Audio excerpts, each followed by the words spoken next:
ጸጋው በምን በቁርባን ጸጋው በስግደት ኖ ኖ ኖ ኖ ጸጋው በመዝሙር ጸጋው በጾም ኔቨር ጸጋው በሆነ ነገር በመውጣት በመውረድ ጸጋው በምንድን ነው ያዳናችሁ? ጸጋው በእምነት አድኗችኋል። ይህም የእግዚአብሔር ስጦታ ነው እንጂ ከእናንተ አይደለም። የዳንከው በጣም ቆንጆ ስለሆንክ አይደለም።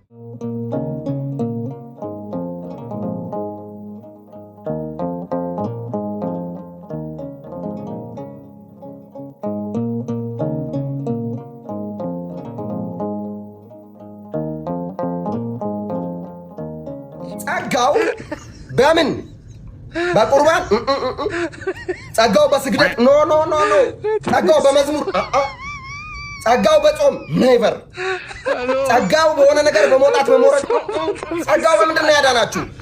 ጸጋው በእምነት አድኗችኋል። ይህም የእግዚአብሔር ስጦታ ነው እንጂ ከእናንተ አይደለም።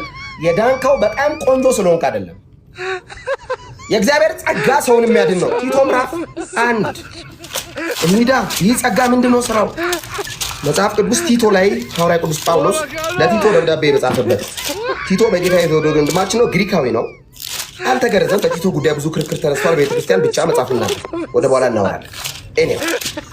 ቲቶ ይህ ጸጋ ያዳነው ጸጋ በእምነት ያዳነው ጸጋ ምንድን ነው ስራው? ቲቶ ምዕራፍ 2 ቁጥር 11 ጳውሎስ ለቲቶ እንደዚህ ይላል፣ ሰዎችን ሁሉ የሚያድን ምን የሚያደርግ የሚያድን ምን ጸጋ ምን ሆኗል? ተገልጧል። እንደዚህ ነው የሚለው ጳውሎስ፣ ሰዎችን ሁሉ የሚያድን የእግዚአብሔር ጸጋ ተገልጧልና ይህም ጸጋ ኃጢአተኝነትንና ዓለማዊ ምኞትን ክደን የተባረከውን ተስፋችንን እርሱንም የታላቁን የአምላካችን የመድኃኒታችን የኢየሱስ ክርስቶስን ክብር መገለጥ ተጽዕኖ ፈጣሪ ስለሆንክ ተጽዕኖ ፈጣሪው ፈለገ ትክክለኝነቱን ምንራረጋግጠው እዚህ መጽሐፍ የሆነ ነገር ሁሉ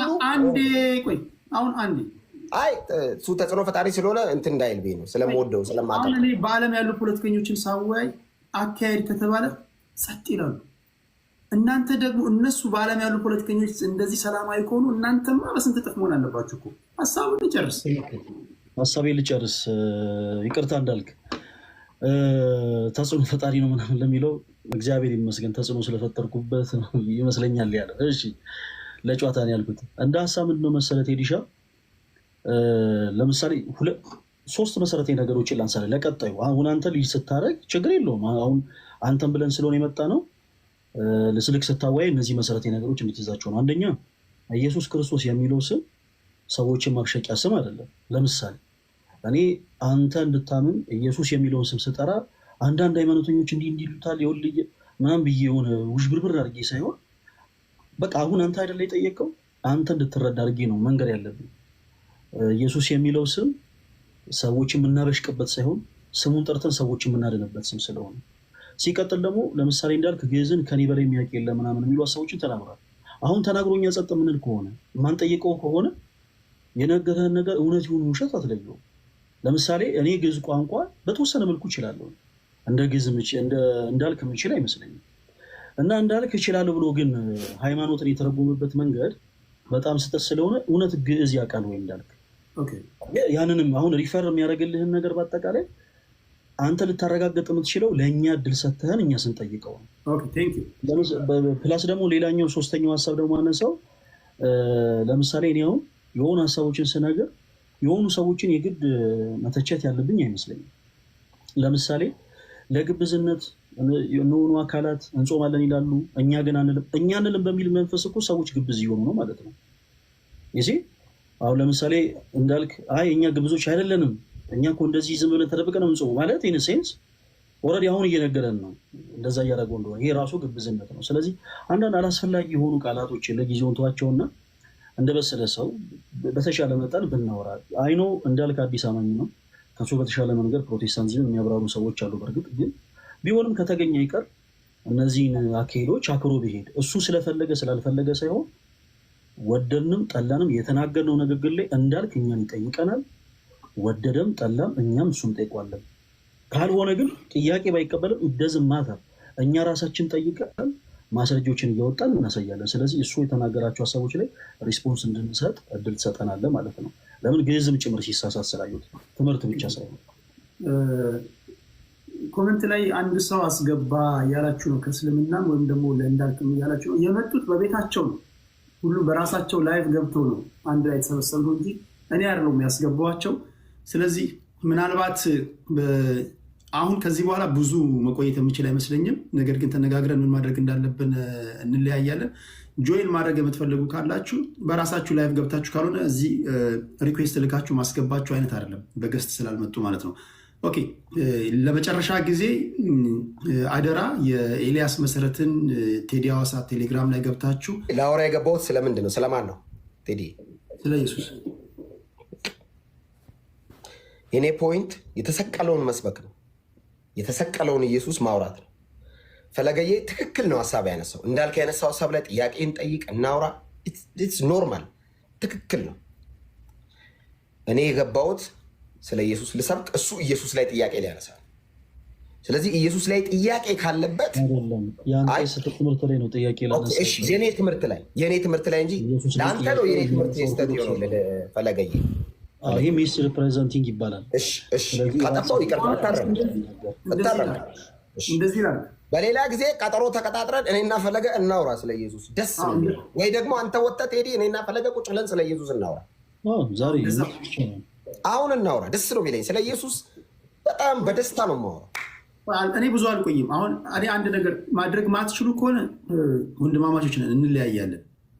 እኔ የጠፋው በግ ነኝ፣ እናንተ የገባችሁን ወንጌል የእመቤታችን ልደት ምዕራፍ ላይ እነሆ ድንግል ትጸንሳለች፣ ወንድ ልጅም ትወልዳለች፣ ስሙም አማኑኤል ይሉታል ተብሎ የተነገረለት እርሱም ነው። ስሙም ድንቅ መካር፣ ኃያል አምላክ። መካር ማለት ነው ማለት ነው የሚመክር እንደማለት ነው። ድንቅ መካር፣ ኃያል አምላክ፣ የሰላም አለቃ፣ ኃያል አምላክ። ጻድቅ ሆኖ ዮሴፍ ግን ጻድቅ ሆኖ ሊገልጣት ስላልወደደ በስውር ሊተዋት አሰበ አለ ማቴዎስ ወንጌል ምዕራፍ 1 ላይ አይደለ? እና ያኔ መልአኩ መጣ ነገረው። ኧረ አስቀድሞ በነቢይ የተነገረው ነው አለ። ኧረ ይሄው ድንግል ትጸንሳለች ወንድ ልጅም ትወልዳለች የተባለው የነቢይ ቃል ይፈጸም ዘንድ የሆነ። እሺ አማኑኤል ማለትም የስሙ ትርጓሜ አለና መልአኩ ተረጎሙ። ምን ብሎ? እግዚአብሔር ከእኛ ጋር ማለት ነው። አምላክ ከእኛ ጋር፣ አምላክ ከእኛ ጋር። አምላክ ከእኛ ጋር የሆነ ልጅን ትወልዳለች ድንግሊቱ ተባለ። አሁን ይሄ መጨረሻው ተስፋ ነው። የነቢያት ሁሉ ተስፋቸው ይሄ ነው። ድንግል ትወልዳለች፣ አለቀ። ነፃ የሚያወጣ አምላክ፣ አለቅነት በጫንቃው የሆነ ስሙ ድንቅ መካር፣ ኃያል አምላክ፣ የሰላም አለቃ፣ የዘላለም አባት የሆነ እነዚህ ሁሉ ምን አይነት ስሞች ናቸው? እርሱነቱን የሚገልጹ የገላጭ ስሞች ናቸው። ኦኬ፣ እርሱነቱን የሚገልጹ የገላጭ ስሞች ናቸው። እና ሰው እንዲህ ያለ ልጅ በሆነ ከሆነች ሴት ይወለዳል እየተባለ ነው። ከድንግሊቱ ልክ ቅዱስ ጳውሎስ በኋላ ላይ ይመጣና ምን ይላል? ገላትያ ምዕራፍ 4 ላይ እግዚአብሔር በዘመን ፍጻሜ በዘመን ፍጻሜ። አሁን ነቢያቱ ሲያዩ ነበር፣ አርቀው ማለት ከሩቅ አይተው ነው ሊሳለሙት የሚችሉት። እና የዛ ዘመን ፍጻሜ ደረሰ። ከሴት የተወለደ ልጁን ላክ ይላል አይደል? እግዚአብሔር ከሴት የተወለደ ከግንበታቸው የተወለደ ልጁን ላክ ይላል። በዘመን ፍጻሜ ከማን? ከሴት የተወለደውን። አሁን የዘመኑ ፍጻሜ ማለት በጋገር የጌታችን የክርስቶስ ኢየሱስ መምጣቱ ነው። የእርሱ መምጣት ከድንግሊቱ ነው። እና ምንድነው ነቢያቱ የሆነ ነፃ የሚያወጣን ጌታ እኮ ይመጣልናል፣ እርሱ ደግሞ የሚመጣው ድንግል ነው ብለው ነው እያሰቡ ያሉት። አስባችሁታል ጋይስ? እየጠበቁ ያሉት የሆነ መሲህ ክርስቶስ ይመጣልናል፣ ጌታ ይመጣልናል። ጌታ ነው ባይዜ የሚያስቡት። ነቢየ እግዚአብሔር ዳዊትም ይላል ጌታ ጌታዬን በእግርህ መረገጫ ለጠላቶችን ለእግርህ መረገጫ እስካደርግ ድረስ በቀኝ ተቀመጥ አለው ይላል። ሰው ጌታ ጌታዬን ነው የሚለው። ጌታ ጌታዬን እና ኢየሱስን ማለት ጌታ እግዚአብሔር አብ ማለት ነው። ጌታዬ ወልድን ነው። ያው ጌታ ጌታዬን መሲሁን ማለት ነው። ጠላቶችን የእግር መረገጫ እስካደርግልህ ድረስ በቀኝ ተቀመጣሉ ይላል። በቀኝ የተቀመጠው ወልድ ጌታ ኢየሱስ አይደለም? በእግዚአብሔር አብ ቀኝ፣ በአብ ቀኝ የተቀመጠው ኢየሱስ ነው። እና አብን ጌታ አለና ኢየሱስን ደግሞ ጌታዬን በቀኝ ተቀመጥ አለ። አስቀድሞ ዳዊት ከ900 ዓመት ምናምን በፊት እኮ።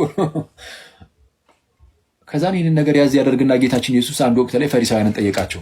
ምን አትሉኝም? ምን ጠየቃቸው? ልጅ ነው አላቸው። እና ፈሪሳውያንን መለስ አድርገው የዳዊት ልጅ ነው አሉት። መሲሁ ሲመጣ የዳዊት ልጅ እንደሆነ ይታወቃል። እግዚአብሔር ለዳዊት ማለ ከወገብ ፍሬ በዙፋን ላይ አኖራለሁ ብሎ ሰው አይጸጸትም ተባለ። ሰው በዳዊት በኩል የሚመጣ ንጉስ ነፃ የሚያወጣ መሲህ እንዳለ ይታወቃል። ስለዛ የዳዊት ልጅ ነው አሉት። ጌታ ኢየሱስ የዳዊት ልጅ ነው አሉ። እንግዲህ የዳዊት ልጅ ከሆነ ዳዊት ታዲያ እንዴት በመንፈስ ጌታ ጌታዬን ጠላቶችን የእግር መረገጫ እስካደርግ ድረስ በቀኝ ተቀመጥ እንዴት አለው? እንደዛ ሲል እንዴት ጌታዬ ብሎ ጠራ ማለት